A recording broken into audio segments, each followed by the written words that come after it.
વિદ્યાર્થી મિત્રો, પ્રશ્ન 1 વાતચીત તમે જાતે પણ લખી શકો છો. આ જવાબો લખવા જરૂરી નથી. પ્રશ્ન 1 વાતચીત 1 તમને કેવી ફિલ્મ જોવી ગમે? જવાબ: મને એક્શન અને એડવેન્ચર ફિલ્મો જોવી ગમે છે. મને એવી ફિલ્મો જોવી ગમે છે જેમાં હું નવી જગ્યાઓ અને રોમાંચક સાહસો જોઈ શકું. મને એનિમેટેડ ફિલ્મો પણ ખૂબ ગમે છે. 2 તમે છેલ્લે કઈ ફિલ્મ જોઈ હતી? જવાબ: મેં છેલ્લે એવેન્જર્સ એન્ડગેમ ફિલ્મ જોઈ હતી. એ એક સુપર હીરો ફિલ્મ છે જેમાં માર્વલના બધા હીરો એકસાથે આવીને થેનોસની સામે લડે છે. 3 તમે એ ફિલ્મ જોવા ક્યાં અને કોની સાથે ગયા હતા? જવાબ: હું એ ફિલ્મ જોવા શહેરના મોટા મલ્ટીપ્લેક્સમાં ગયો હતો. મારી સાથે મારા 2 મિત્રો રાહુલ અને પ્રિયા પણ આવ્યા હતા. અમે બધાએ સાથે પોપકોર્ન અને કોલ્ડ ડ્રિંક્સ લીધા હતા અને ફિલ્મની મજા માણી હતી. 4 તમને ગમતી ફિલ્મ વિશે કહો. જવાબ: મને તારે ઝમીન પર ફિલ્મ ખૂબ ગમે છે. આ ફિલ્મમાં એક છોકરો જેને વાંચવામાં તકલીફ પડે છે પણ એને ડ્રોઈંગ કરવું ગમે છે. એના શિક્ષક એને સમજે છે અને એની મદદ કરે છે. મને આ ફિલ્મ એટલા માટે ગમે છે કારણ કે એ બતાવે છે કે દરેક વ્યક્તિ અલગ હોય છે અને દરેકને પોતાની ખાસ શક્તિ હોય છે. 5 તમને કોઈ ફિલ્મનું ગીત, પાત્ર, ડાયલોગ યાદ છે? કહો. જવાબ: મને 3 ઇડિયટ્સ ફિલ્મમાંથી ઓલ ઇઝ વેલ ગીત ખૂબ ગમે છે. એમાં કહેવામાં આવ્યું છે કે જીવનમાં ગમે તેવી મુશ્કેલી આવે તો પણ હિંમત ન હારો, બધું સારું થશે. અને રેન્ચો આમિર ખાનનું પાત્ર પણ ખૂબ ગમે છે. મને એનો ડાયલોગ યાદ છે, કામયાબ હોને કે લીએ નહીં, કાબિલ થવા માટે પઢો. 6 સિરિયલ અને ફિલ્મ વચ્ચે શો ફરક હોય છે? જવાબ: સિરિયલ અને ફિલ્મ વચ્ચે મુખ્ય ફરક આ મુજબ છે. 1 ફિલ્મ 2-3 કલાકની હોય છે જ્યારે સિરિયલ ઘણા એપિસોડમાં ચાલે છે. 2 ફિલ્મ સિનેમાઘરમાં જોવા મળે છે જ્યારે સિરિયલ ઘરે ટીવી પર જોઈ શકાય છે. 3 ફિલ્મમાં વાર્તા એક જ વખત પૂરી થઈ જાય છે જ્યારે સિરિયલમાં વાર્તા લાંબા સમય સુધી ચાલે છે. 4 સિરિયલમાં કેરેક્ટર્સનો વિકાસ વધારે થાય છે કારણ કે એના માટે વધારે સમય હોય છે. ફિલ્મને લાગુ પડતું હોય તો યસ લખો અને ન લાગુ પડતું હોય તો નો લખો. 1 ફિલ્મ ઉદ્યોગ અનેક લોકોને રોજગાર આપે છે. જવાબ: યસ. 2 ફિલ્મના પાત્રો મંચ પર જીવિત અભિનય કરતા હોય છે. જવાબ: નો. 3 ફિલ્મ બધી જ કલાઓને પોતાનામાં સમાવે છે. જવાબ: યસ. 4 ફિલ્મ જોવી એ પણ એક સ્કિલ છે. જવાબ: યસ. 5 ફિલ્મના કલાકારો પોતે જ પોતાના અવાજમાં હંમેશા ગીત ગાતા હોય છે. જવાબ: નો. 6 ફિલ્મો જોવા દર્શક પક્ષે ઘણી સજ્જતા જોઈએ.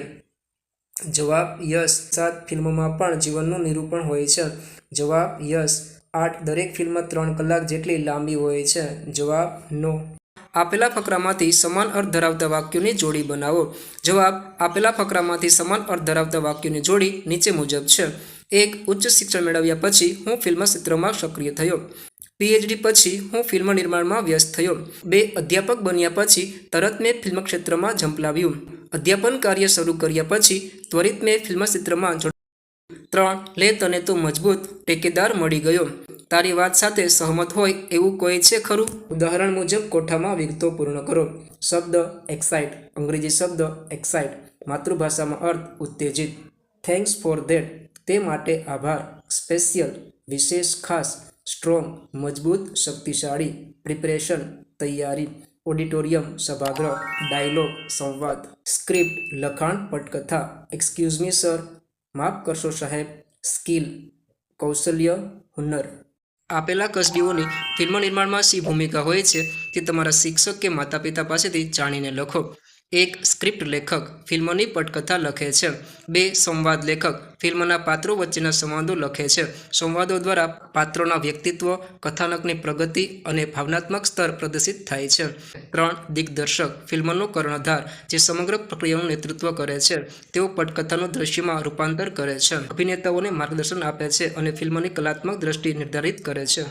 4 ગીતકાર ફિલ્મના ગીતોના શબ્દો લખે છે. તેઓ કથાને અનુરૂપ ભાવનાઓને શબ્દો દ્વારા વ્યક્ત કરે છે અને સંગીતકારની સાથે મળીને ગીતો તૈયાર કરે છે. 5 સંગીતકાર ફિલ્મનું સંગીત રચે છે જેમાં ગીતો અને પાર્શ્વ સંગીત બંનેનો સમાવેશ થાય છે. 6 અભિનેતા પુરુષ પાત્રોનું નિરૂપણ કરે છે. તેઓ સ્ક્રિપ્ટમાં લખાયેલા પાત્રોને જીવંત કરે છે, દર્શકો સાથે ભાવનાત્મક જોડાણ સ્થાપિત કરે છે. 7 અભિનેત્રી સ્ત્રી પાત્રોનું નિરૂપણ કરે છે. તેઓ પણ પટકથાના પાત્રોને જીવંત કરી ફિલ્મના કથાને આગળ વધારવામાં મહત્વની ભૂમિકા ભજવે છે. 8 કેમેરામેન ફિલ્મનું દ્રશ્યાત્મક સૌંદર્ય નિર્માણ કરે છે.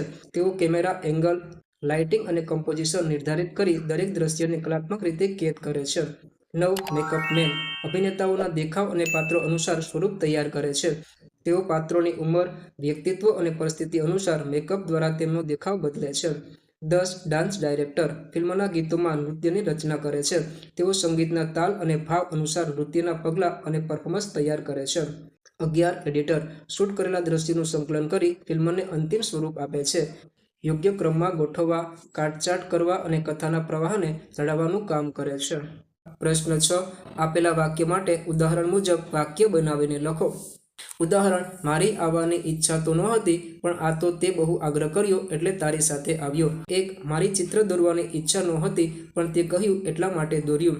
2. મને રમવાની ઈચ્છા ન હતી, પણ તે કહ્યું એટલે હું રમ્યો. 3. મને લખવાની બહુ ઈચ્છા ન હતી, પણ તે કહ્યું એટલે મેં લખ્યું. 4. મને બહારનું જમવામાં રસ નથી, પણ તે કહ્યું એટલે જમ્યો. 5. મને ફરવા જવાનો શોખ નથી, પણ તે કહ્યું એટલે સાથે આવ્યો. 6. મને ભીડભાડવાળી જગ્યાએ જવાનું ગમતું નથી, પણ તે આગ્રહ કર્યો એટલે હું આવ્યો. સંવાદ પૂર્ણ કરો. મેહુલ: ચાલ ફિલ્મ જોવા જઈશું. રિયા: શું હમણાં કોઈ નવી સારી ફિલ્મ આવી છે? મેહુલ: હા, હમણાં ઘણી સારી ફિલ્મો આવી છે. રિયા: તો પછી એમાંથી કઈ ફિલ્મ અત્યારે ખૂબ સારી ચાલે છે? મેહુલ: હમણાં જ ઓનલાઈન જોઈ લઉં. રિયા: હા, જોઈ લે. આપણે તેમાંથી કોઈ એક પસંદ કરીએ. મેહુલ: હા, જો આ ફિલ્મ જોવા જેવી લાગે છે. રિયા: હા, આ તો ખૂબ સરસ લાગે છે. ચાલ આજે જ જોઈએ. મેહુલ: આ તે ખરું કહ્યું. હમણાં જ ઓનલાઈન ટિકિટ બુક કરી લઉં છું.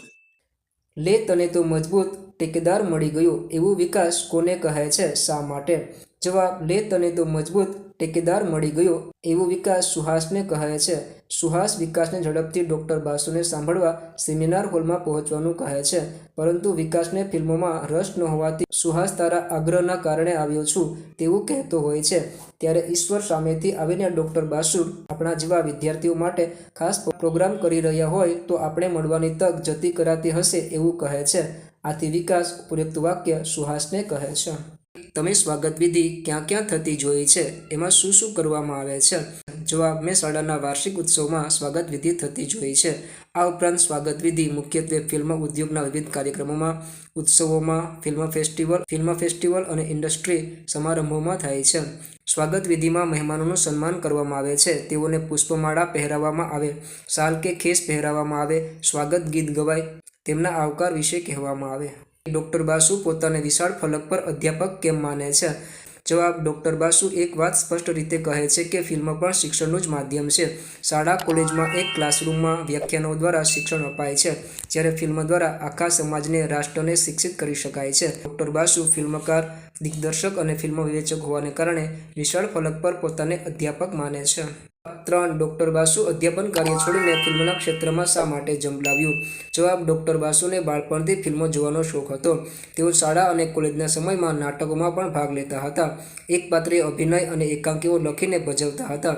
તે સમયે આર્થિક તંગીને કારણે તેમને માટે ફિલ્મ બનાવવી શક્ય નહોતી, પરંતુ તેઓએ અધ્યાપક બન્યાના થોડા જ વર્ષોમાં તેમણે પોતાના સપનાને પૂર્ણ કરવા ફિલ્મ નિર્માણમાં ઝંપલાવ્યું. ફિલ્મ ઉદ્યોગ એ લોકોને કઈ રીતે રોજગાર આપે છે?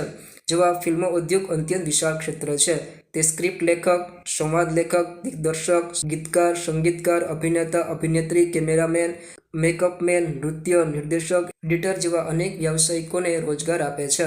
આ ઉપરાંત ફિલ્મ બની ગયા પછી દેશભરના થિયેટરમાં રિલીઝ થવાથી એક ફિલ્મ નિર્માણથી હજારો લાખો લોકોને રોજગારી મળે છે. ફિલ્મ બધી જ કલાઓને પોતાનામાં સી રીતે સમાવી લે છે? જવાબ: ફિલ્મ લગભગ બધી જ કલાઓને પોતાનામાં સમાવી લે છે. તેમાં અભિનય, સાહિત્ય, ગીત, સંગીત, નૃત્ય, નાટક, ડાયલોગ બોલવા, કોસ્ચ્યુમ, સૌંદર્ય કલા વગેરે બધી કલાનો ઉત્તમ ઉપયોગ થાય છે. ફિલ્મ જોતી વખતે કઈ કઈ બાબતોનું ધ્યાન રાખવું જોઈએ? જવાબ: ફિલ્મ એ હવે માત્ર મનોરંજનનું માધ્યમ ન રહી હોવાથી ફિલ્મને જોવા કરતાં સમજવા પર, મનને એકાગ્ર કરવાની બાબત પર વિશેષ ધ્યાન આપવું જોઈએ. દર્શક અને ભાવક વચ્ચે શો ફેર? જવાબ: દર્શક મુખ્યત્વે ફિલ્મના બાહ્ય દ્રશ્યો અને શ્રાવ્ય સામગ્રીને ગ્રહણ કરે છે, જ્યારે ભાવક ફિલ્મની આંતરિક ભાવનાઓ, સંવેદનાઓ અને ભાવોને અનુભવે છે. તમારી મનપસંદ ફિલ્મ વિશે 10-15 વાક્ય લખો. વિદ્યાર્થી મિત્રો, તમે તમારી મનપસંદ ફિલ્મ વિશે વાક્યો લખી શકો છો. આ જ વાક્યો લખવા જરૂરી નથી. જવાબ: મારી મનપસંદ ભારતીય ફિલ્મ 3 ઇડિયટ્સ છે. આ ફિલ્મ 2009માં રિલીઝ થઈ હતી અને તેના નિર્માતા રાજકુમાર હિરાની છે. આ ફિલ્મના મુખ્ય કલાકારો આમિર ખાન, આર માધવન અને શરમન જોશી છે. આ ફિલ્મમાં 3 મિત્રોની કોલેજ જીવનની કહાની છે, જેમાં તેમના સંઘર્ષ અને ભારતીય શિક્ષણ પ્રણાલીની ખામીઓ દર્શાવવામાં આવી છે. રેન્ચો એક હોશિયાર વિદ્યાર્થી છે જે શિક્ષણ પાછળના સાચા ઉદ્દેશ્યને સમજે છે, જ્યારે ફરહાન અને રાજુ માત્ર પરીક્ષા પાસ કરવા માટે ભણે છે. ફિલ્મમાં દર્શાવવામાં આવ્યું છે કે ભારતીય શિક્ષણ પ્રણાલી કેવી રીતે ગોખણપટ્ટી પર વધારે ભાર મૂકે છે અને વિદ્યાર્થીઓને ખરેખર સમજતા અને શીખતા પ્રોત્સાહિત કરતી નથી. આ ફિલ્મો એક મહત્વપૂર્ણ સંદેશ આપે છે. એક્સલન્સ શ્રેષ્ઠતા પાછળ દોડવાની જરૂર છે, સક્સેસ સફળતા પાછળ નહીં. આ ફિલ્મ મને એટલા માટે ગમે છે કારણ કે તે મનોરંજક હોવાની સાથે સાથે શિક્ષણના મહત્વ અને જીવનમાં પોતાના સ્વપ્નને અનુસરવાની શીખ આપે છે. ફિલ્મના અંતમાં રેન્ચો એક સફળ વૈજ્ઞાનિક બની જાય છે, જે બતાવે છે કે જો તમે પોતાના શોખ અને રસને અનુસરો તો તમે જીવનમાં સફળ થઈ શકો છો. આ ફિલ્મ મને હંમેશા યાદ અપાવે છે કે હું જે કરું છું તેને પ્રેમથી કરું અને ફક્ત માર્ક્સ માટે નહીં, પરંતુ જ્ઞાન માટે ભણું. આ ફિલ્મ માત્ર મનોરંજન નથી આપતી, પણ જીવનનો એક મહત્વપૂર્ણ સંદેશ પણ આપે છે. તે હજી સુધી વિડીયોને લાઇક અને ચેનલને સબસ્ક્રાઇબ ન કરી હોય તો હમણાં જ લાઇક અને સબસ્ક્રાઇબ કરવા વિનંતી. આવા જ વિડીયો જોવા અમારી ચેનલને લાઇક, શેર અને સબસ્ક્રાઇબ કરવાનું ભૂલશો નહીં.